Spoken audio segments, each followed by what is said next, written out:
जमादिल अवल जुम्मे जे दिहाड़े साईं गुलाम मोहम्मद सियाल साईं बादशाह साईं कोरट जो मुलाजिम साईं सदाम हुसैन साईं सियाल बादशाह साईं घर में महबूब जी लख सलवात पढ़ाया उहा मजलिस कराई थो जेका रब तू पाण मल्हायूं वेठो वा तू भी सलवात तो पढ़े ऐं तुंहिंजा फरिश्ता भी सलवात था पढ़नि ओ मौला अॼो को गुलाम मोहम्मद सियाल साईं जो सदाम हुसैन सियाल साईं जो ख़ैर पंहिंजी बारगाह में उहद जबल जेॾो लिखण क़बूल फरमा रब तुंहिंजो वाइदो थियल आहे त मुंहिंजे महबूब ते सलवात पढ़ी दुआ घुरो क़बूल कंदोमांव रब तुंहिंजो वाइदो सचो ऐं सचे महबूब जो वास्तो थिए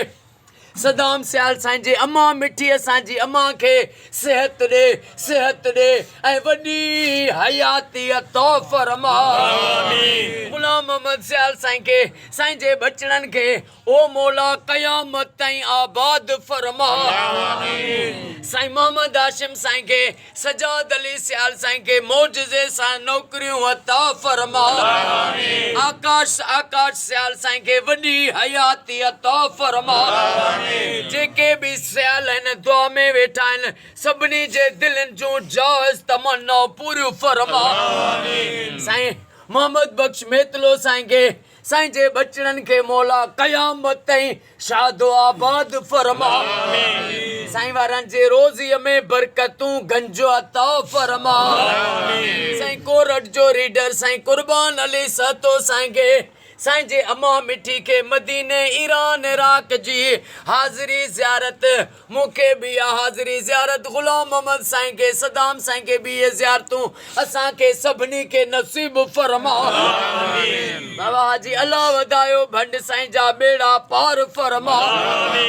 जंहिं भी बीमारनि जे लाइ सिहत याबी जे लाइ दुआ जे लाइ चयो उन्हनि सभिनी जो बेड़ो तार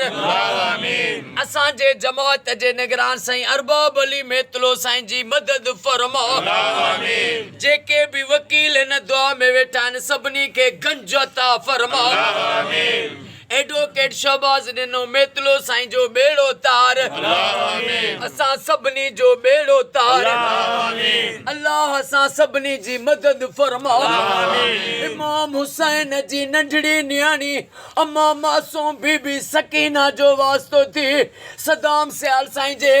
असां सभिनी जे दिलनि में जेके भी जाइज़ तमन्नाऊं आहिनि जाइज़ उहे पूरियूं फरमा ओ मौला महबूब जी सारी उम्मत के फिरके बाजी खां बचा हर सुन्नी मोमिन जे घर हर शिया मोमिन जे घर लख सलवातूं थियनि या दुआ कबूल फरमा सॼे सिंध में सॼे पाकिस्तान में सऊदीअ में ईरान में इराक में शाम में फ़लस्तीन में मिस्र में घर घर में लख सलवातूं थियनि इहा दुआ अॼु कबूल फरमा ओ मौला अहमद अली ॾहोट साईं खे साईं जे बचड़नि खे सिहत ऐं वॾी हयाती अता फरमा गुलज़ार फुलपोटरो साईं जा अलायार साईं जा बच्चा घर आबाद फरमा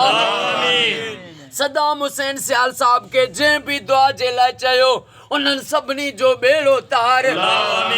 साईं मोहम्मद हाशिम सियाल साहब जन दोस्तनि जे लाइ दुआ जे लाइ चयो आहे गुलाम हुसैन उजण साईं इमाम दीन बलोच साईं मुनीर खान सियाल साईं खे सिहत ॾे सिहत ऐं वॾी हयाती अता फरमा इन्नल्लाह व मलाइकतहु युसल्लूना अलल नबी या अय्युहल्लज़ीना आमनू सल्लू अलैहि वसल्लिमू तस्लीमा अल्लाहुम्मा सल्लि अला मुहम्मद व आले मुहम्मद ला इलाहा इल्लल्लाह मुहम्मदुर रसूलुल्लाह नारे हैदरी